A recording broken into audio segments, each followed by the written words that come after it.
This is an advanced installation. It requires welding and fabrication skills. So if you're not comfortable welding, find a qualified welder or work with someone who is.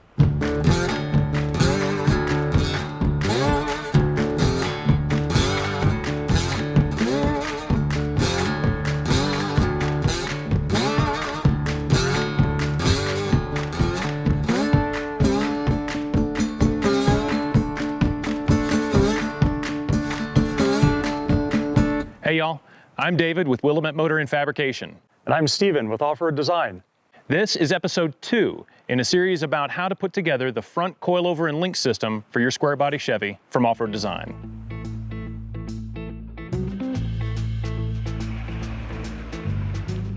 Last time we covered how to put the brackets on the frame and the axle. That was the core of the system and getting the 5 brackets installed.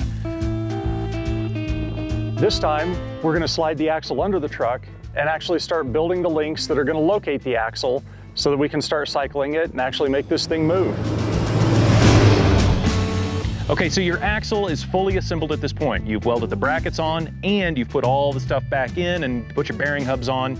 You're really ready to roll that thing out of your garage and back onto your truck. But there's one thing that you need to make sure that you've done up to this point. You're going to need to get your engine crossmember figured out now. It's got to be out of the way for the Panhard bar to work because everything's out of the way. It's a great time to work on it, and then you'll be ready to go. Okay, there are basically 2 ways for you to set up the truck.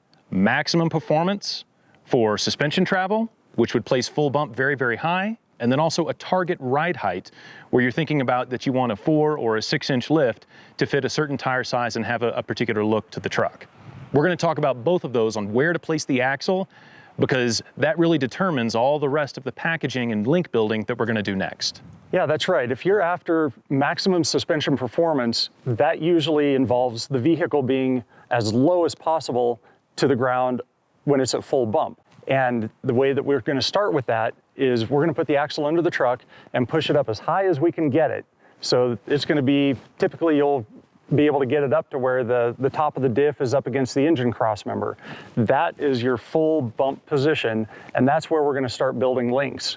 That's the important distinction here, is you're going for as low as possible at bump, and then we'll bring it up to ride height later to start setting where the truck is actually going to sit.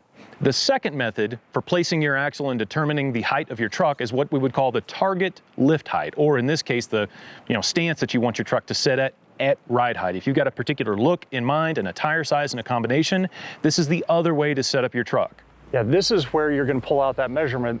If your truck was at a height you liked before and you're not starting from scratch, this is where you're going to measure from the frame to the axle and set that distance where you want that to be. You're setting your lift height, as we would call it.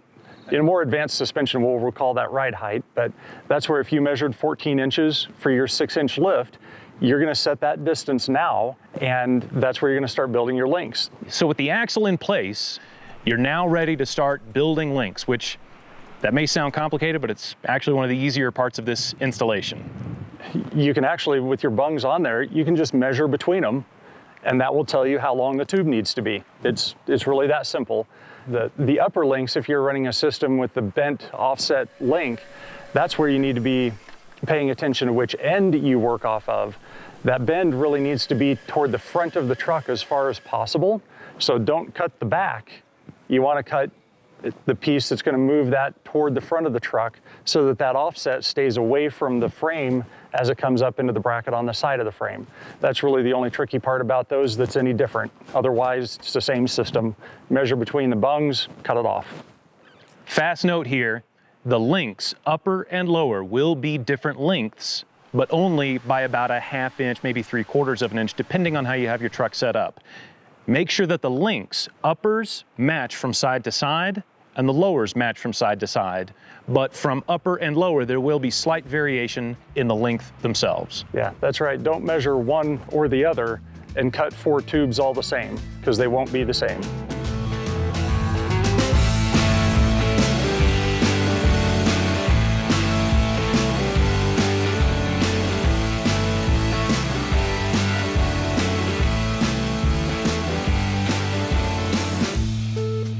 For those of you that have been building this at ride height, you're already where you need to be to set caster. So For those of you that have started at full bump and built links, we need to get you down to ride height. You have the axle linked up, so all you do is just bring it down about half of your shock travel. If you're working with a 14-inch travel shock, you're going to come down 6 to 7 inches, and that's going to be your ride height amount. And this is a time where you can now make yourself a new reference measurement. You can measure axle tube to frame, and this is now your ride height number. That's going to be what your truck looks like when you see it sitting. And this is where you're going to adjust caster, because that's how the truck is going to roll down the road. Do this with your tires on when you're finding ride height from the Maxxis Travel. It's a real good chance for you to kind of get your tires in place to where you think it's going to be with reference to some body lines. I think we've all looked at our trucks enough to know exactly where the tires sit at any particular lift. This is a cool time. It's a kind of a checkpoint where you can step back and see what this thing is going to look like. Even though the frame's still on jack stands, this is what it'll look like. To adjust your caster, these links thread in and out. You've got the left-hand thread and the right-hand thread, opposing each other, and you can actually turn these links to rotate the axle forward or backward. Caster rotates the axle backward so that you've got a little bit of return to center on your tires as you're making some turns. So the way to think about that is like a bicycle. You want to put the lower ball joint forward, so make sure you go in the correct direction. It'll be like a bicycle, but you can ride with no hands. And for an angle of mount, the factory setup seems to work pretty well, roughly 5 degrees to roughly 8 degrees. And there's some exceptions around that, but that's the range to shoot for putting it together right now. Now, how you set caster is essentially get a good digital angle finder. They're really inexpensive and they're such a good, powerful tool. So set that on your frame in the flat part of your frame. This is roundabout where the transfer case mounts, and that's your 0. Then bring your angle finder forward and put it either at the bottom of the ball joint or kingpin, or you've probably got crossover steering at this point, and their steering arm is flat, and it's a whole lot easier to access, but just by sticking an angle finder on the top than crawling around under the axle. Pretty straightforward. Either Dana 44 or Dana 60, whatever the tip of that arm is pointed up is your caster angle.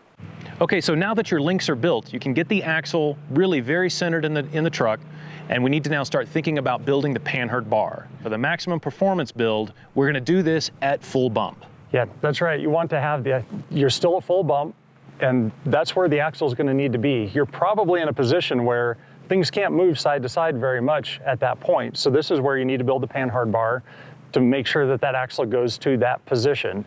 And this is where you may need a little bit of a bend in the Panhard bar. That varies depending sometimes even on what diff cover you have. So keep an eye on that. And we're going to do the same thing with the links.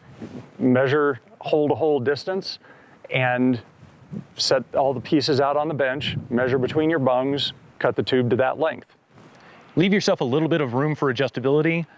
I know I needed to move my axle side to side and change it by about 1/4 of an inch, and I left that in the bungs and it all worked out just fine. Yeah, and this is a place where this minimum ride height build, you may not get to have your axle centered up because the Panhard is going to make the axle move in an arc.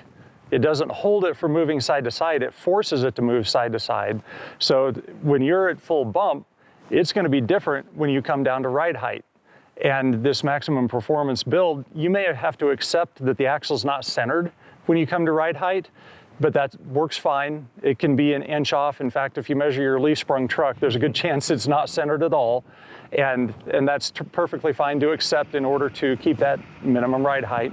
Now, if you're building all of this at ride height and you're not going for the maximum up travel setup, building the Panhard bar for you is really easy because you just build it right in the same position as you built your links. That's right. You just center the axle side to side. And this is where you're going to have to drop plumb bobs or squares off of the frame and actually measure the axle to make sure that it's centered up under the chassis, and then measure hole to hole, build your Panhard bar. It's really that easy. It is without a doubt one of the most straightforward parts of the project. Last step for this segment is whether you are the maximum performance build or the target ride height build, you're going to end today at full bump. Yeah, this is where you're going to start at ride height. That will be about half travel on your shock. So if you have a 10-inch travel shock in this case, you're going to go roughly 5 up and 5 down. So your full bump is 5 inches up from ride height. And you can measure that out if you're the 6-inch lift example with a 14-inch frame clearance number, then you're going up 5 from there. You're going to hit 9 inches for that frame to axle measurement. And that's your full bump number. That's kind of the guide measurement for what we start with next when we start mounting shocks.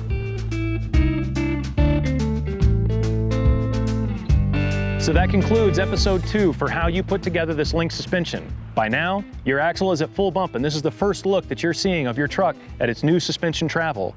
For maximum performance, those tires are way up in the fenders. And for the target ride height, guys, you're about to have the best amount of up travel that you've ever had and a great ride quality that's coming. Next time, we're gonna talk about actually building the engine cage and mounting the coilovers, and this thing can actually get pretty close to sitting on its own weight.